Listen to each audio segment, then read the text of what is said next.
Oh, good morning again, and another 3/4 of an hour with a mouth that roars, and look at what's happening on the front pages and in the news today. Having had a fascinating hour to break the day from 8 o'clock until 9 o'clock with the two Bs, and at 10 o'clock we're going to go to France to join Harry Atherton for his view of what's happening in the world and what's happening in France, what's happening in his world. And he's an established traveler, so to hear the various parts of the world that he's been to. But for the moment, let's go to the newspaper headlines and see what is going on at the moment. And the roundup is newspaper headlines: all-out war, fears, and no glorifying terrorism. Let's start with The Guardian. The United States in the last-ditch effort to reduce the impact of Israeli assault on Gaza. Just let me just for a moment just check that that's okay. I like to make sure. I'm guilty of leaving the microphone off. The international response to the situation in Gaza continues to dominate the papers. The Guardian says the US is in a last-ditch attempt to deter or reduce the impact of an Israeli ground offensive.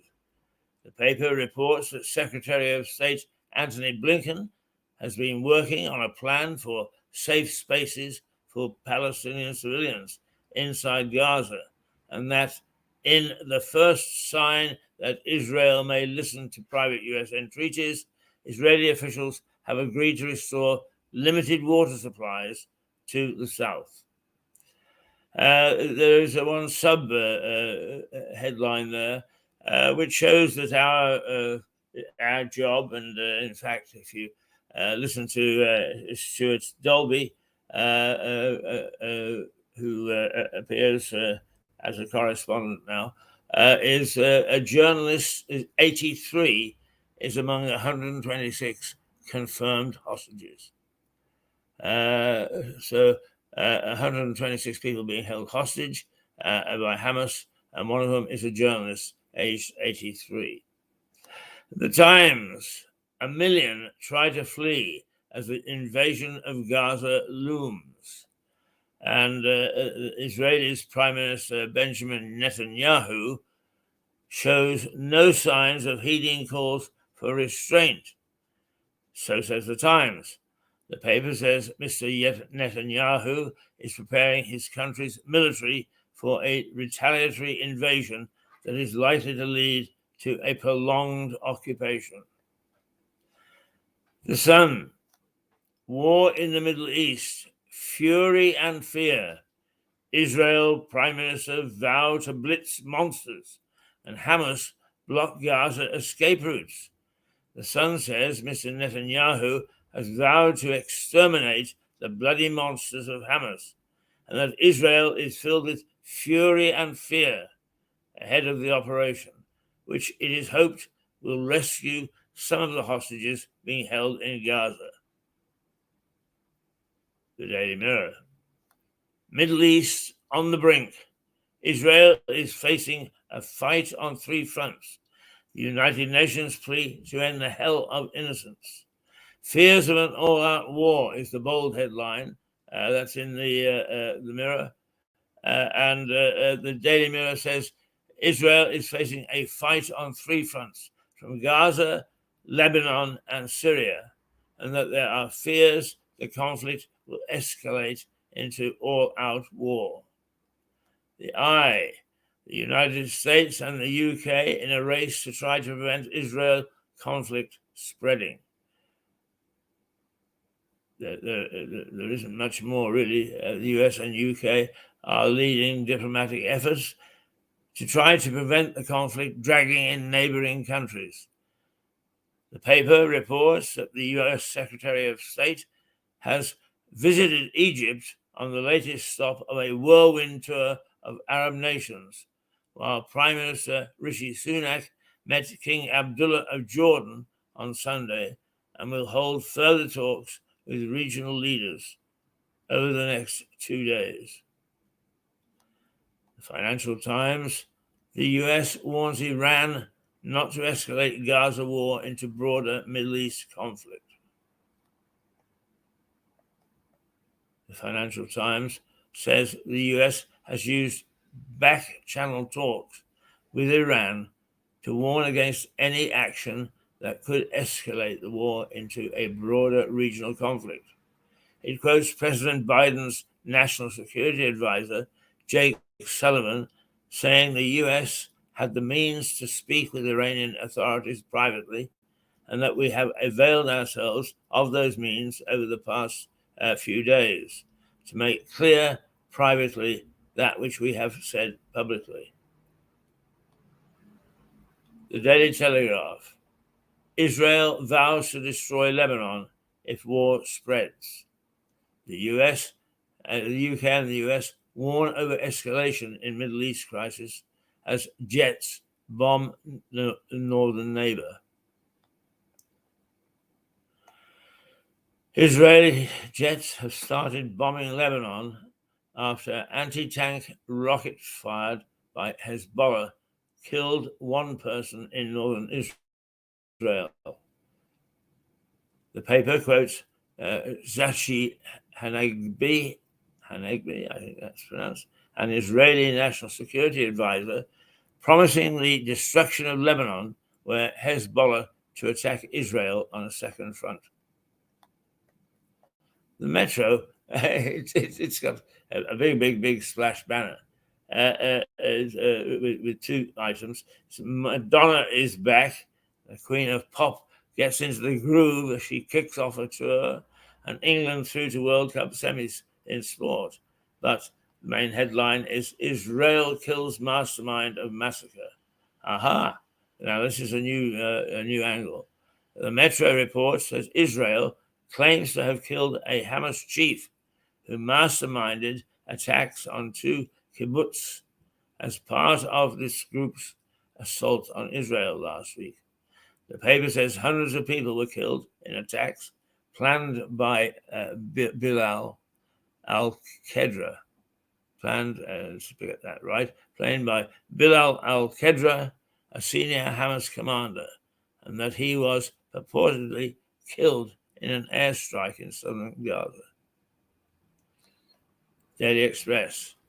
Their banners are immigration to stay high for the rest of the decade, and victorious England win 10th thriller to secure a place in semi-final. Talking about rugby, of course, for those who don't follow the sport. Home Secretary vows police will pursue anyone mocking the murder of Jews. Suella's stark warning to those who glorify terrorism.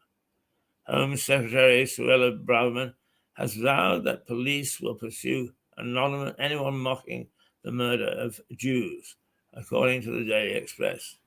It comes after the Metropolitan Police said there had been a dramatic rise in anti-Semitic incidents reported since last week's attacks. The Daily Mail. Suella's warning to the anti-Israel hate mob. The police are coming for you if you glory terrorism, she says. The Daily Mail says the warning also follows a pro-Palestinian march in central London on Saturday, at which, among other incidents, two women were pictured with photos of paragliders taped jackets.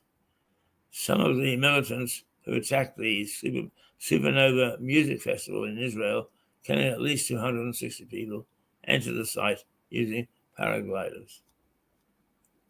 The Daily Star.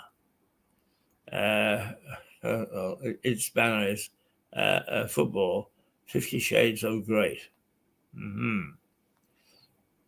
Critter crisis. Aha! The Star isn't going to let us down. Sniffer dogs to hunt bed bugs. An army of trained mutts will root out bitey scumbags It has played on all last week instead of, it's ignored the crisis in the Middle East, and it's ignored all sorts of other things. It always manages to give us a laugh. Sniffer dogs to hunt bedbugs, an army of trained mutts who root out bitey scumbags. The Daily Star says that sniffer dogs are to be drafted in to address a rise in bedbug infestation across Britain. The headline reads, Critter Crisis. Those are basically the headlines. We'll just take a little more in-depth look at the news. We normally do take a little bit of a closer look before we go back to fun and games again. The deteriorating situation in the Middle East continues to dominate the papers. The Sun says fury and fear have filled Israel as the nation braces for all-out war. Tens of thousands of troops are awaiting the signal to attack the Gaza Strip. The paper says Middle East on the brink is the headline. The Times reports that more than 1 million people have crowded onto the southern fringes of Gaza under the threat of a looming invasion. The Telegraph leads on Israeli jets carrying out bombing raids on Lebanon and quotes a warning from the Israeli Defense Forces that they would destroy the country if Hezbollah enters the conflict. The Guardian leads on diplomatic efforts to stop the crisis escalating. It says U.S. Secretary of State Antony Blinken will make a last-ditch attempt to deter an Israeli assault or reduce its impact when he visits Jerusalem on Monday, but adds that few diplomats expect Israel to abandon the incursion. The paper also uses an editorial to criticize Israel's approach, saying the current path is a bloody road to nowhere, and that what the paper calls a military overreaction will only deepen the hatred between Israelis and Palestinians. The Daily Mail and the Express lead on a pledge by Home Secretary Suella that anyone who mocks the murder of Jewish people will face police action. The Daily Mail says the warning follows a pro-Palestinian march in central London on Saturday, at which, among other incidents, 2 women were pictured with photos of paragliders taped to their jackets. Some of the militants who attacked the Supernova Music Festival in Israel, killing at least 260 people, entered the site using paragliders. The Metro leads on a claim by Israel that it has killed the Hamas commander, who masterminded the slaughter of hundreds of people during last weekend. Israel says it's the 3rd Hamas leader involved in the attack to have been killed over the past 2 days. The Guardian says one of those taken hostage by Hamas is Oded Lifshitz, an 83-year-old journalist who, the paper says, worked for decades for the recognition of Palestinian rights. The paper says he was taken from his home in a kibbutz along with his partner, who is also 85. Many of the paper's reports on government plans to tackle overcrowding in prisons in England and Wales, which will be set out by ministers later. The Daily Telegraph focuses on proposals to have some foreign criminals deported without facing prosecution. But the Times says that even under the emergency plans, there would still be a shortage of 2,000 places by 2025. The Sun says the increased use of community service punishments could help, but not, the paper says, if there are pointless walks in the park. Well, the world is in turmoil, and today or tomorrow will tell whether, in fact, we're going to face a conflagration which can swallow us all. And the Americans and ourselves are working very hard to persuade Netanyahu, the Prime Minister of Israel, from actually, I think they would like him not to go in at all, but to mute the force of the attack a little bit, so that it doesn't trigger a big escalation, of the conflict. It's easy to say, well, it's in the Middle East. What's it got to do with us? The fact of the matter is that nowadays world wars or local wars pull in everybody, and eventually the whole thing gets out of hand, and it takes a lot of effort and a lot of sadness and a lot of deaths before that happens. And so I think that they are absolutely right. I suppose it's those who sort of see vengeance as part of justice, that it is quite sensible for the Israelis to go in. But there are many, many, many more issues at stake.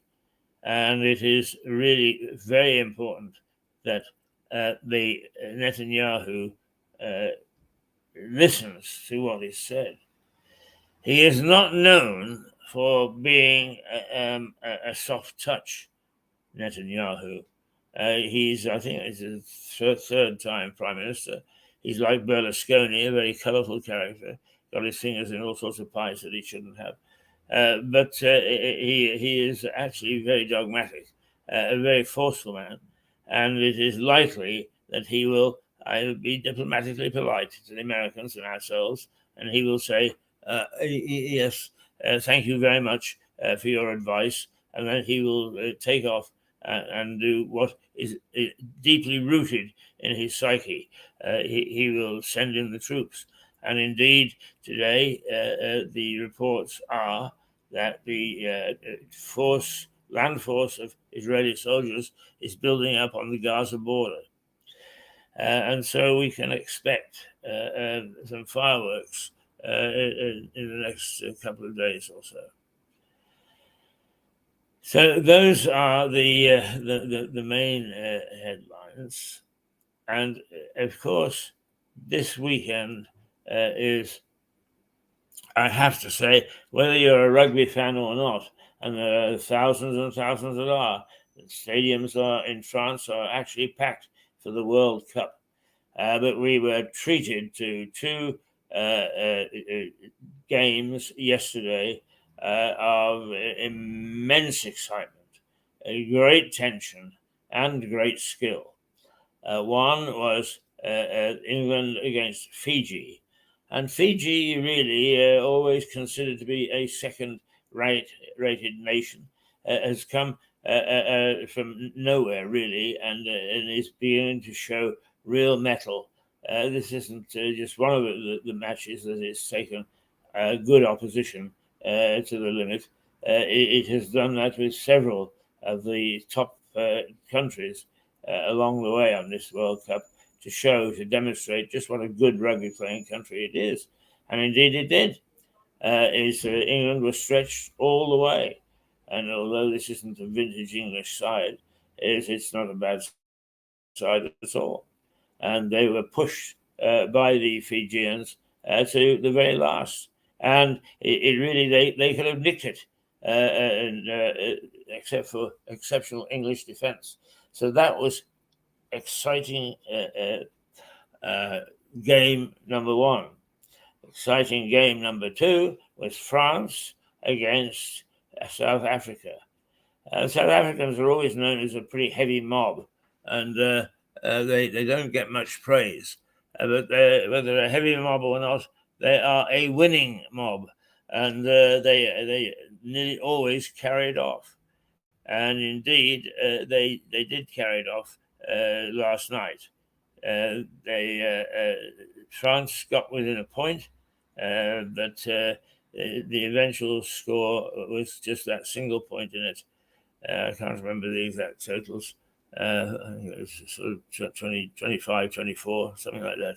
But a thrilling game, and full of skill, and showing just exactly how exciting rugby could be.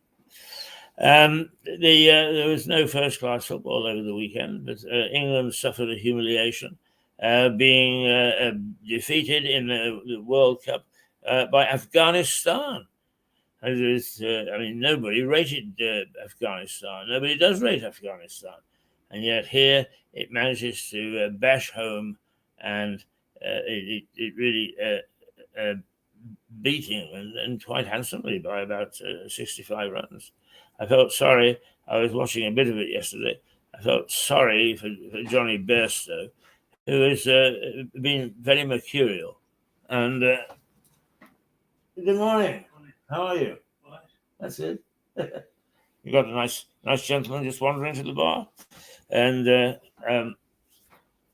he was out for one run, and he's a mercurial character, up and down. Sometimes slugs a really good score, and then gets himself out on something like the second over of a match against a third world team. It is difficult to know what to expect. But there are other renowned batsmen there who didn't do at all well. In fact, I think there was only one who did do well, and his name begins with a C, and I've just forgotten it offhand. Can I be reminded? No. Let's see.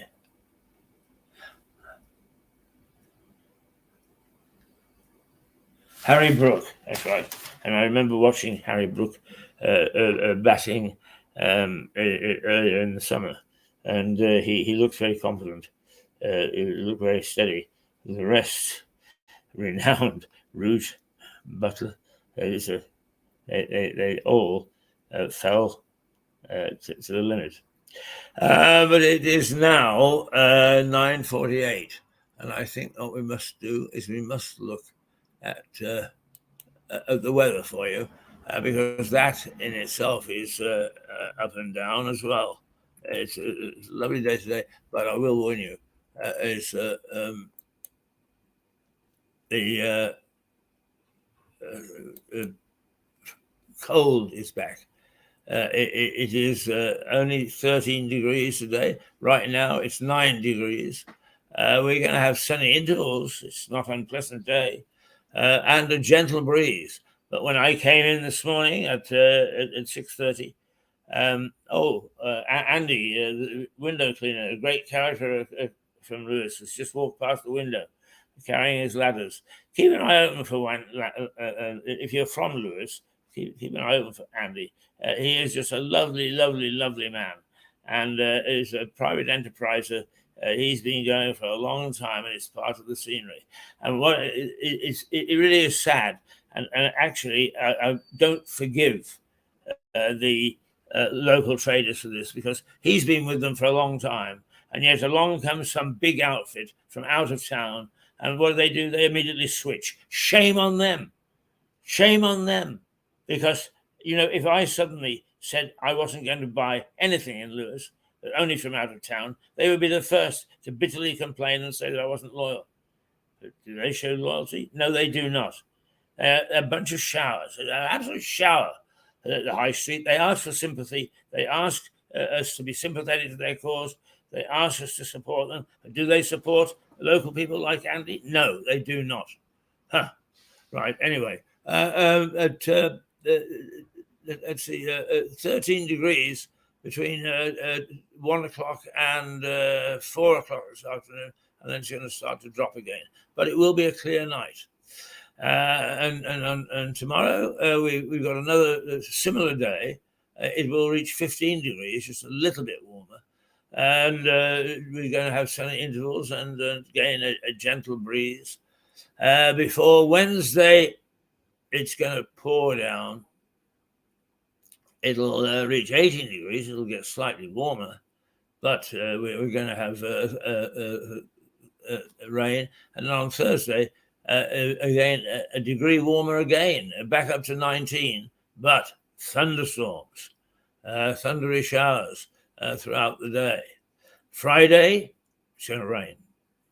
It'll be 18 degrees, warm enough. It's going to rain. Saturday, 14 degrees, cool. It's going to rain. Sunday, it's going to be 14 degrees, pretty cold. It's going to rain, but with a little bit of sunshine here and there, taking us to next Monday, when we're going to have 16 degrees, which is in between. Still plenty of rain with a bit of sunshine. So that is 13 degrees today, and sunny intervals, a gentle breeze, but not much chance of rain throughout the day. So perhaps we should be thankful for that. Right, okay. Now, just one last little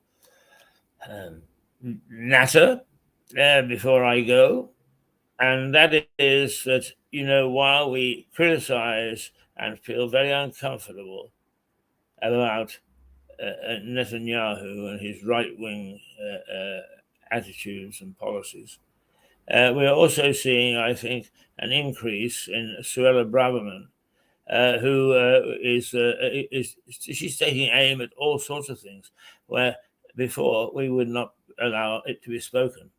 And she is showing some courage in that, because it'll either break or make her political career. She's not afraid to be outspoken. She's not afraid to call a spade a shovel. And in this particular case, where it is Jew targeting and just even marching to say, nasty things like, let's kill all Jews, etc., etc. No, she's not having any of it. And she has called the police in. She called police chiefs in and said, don't tell your officers not to pussyfoot around. You see that sort of thing, you go and arrest them straight away.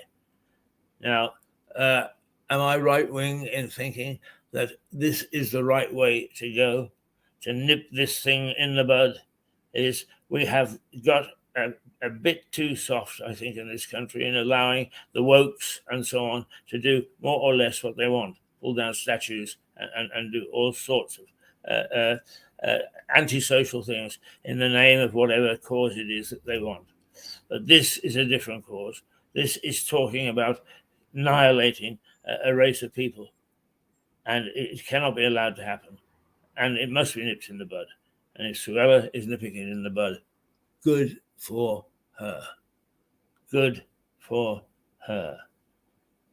We are absolutely neutral on this station in terms of political bias, but we do call a spade a shovel. And when people glorify the death of others, then that is time to say it's nothing to do with being neutral. It is a nasty, nasty, nasty suggestion. A nasty, nasty, nasty suggestion. And it should not be made. And if the police are instructed to stop it, that can't be anything but good. And if it was the other way around, if it was any group calling for the total destruction of Palestinians, particularly in the Gaza Strip, we would take the same view. Nasty, nasty, nasty. The world is a nasty place at the moment. And anything, no matter how small an exercise it is, to try and make it less nasty, so much the better. Nastiness, evil, is not on the cards. I'm Keith Hayes. This is Mirador Television, and this is Break an Egg, which takes us up to 10 o'clock, and we're going to France.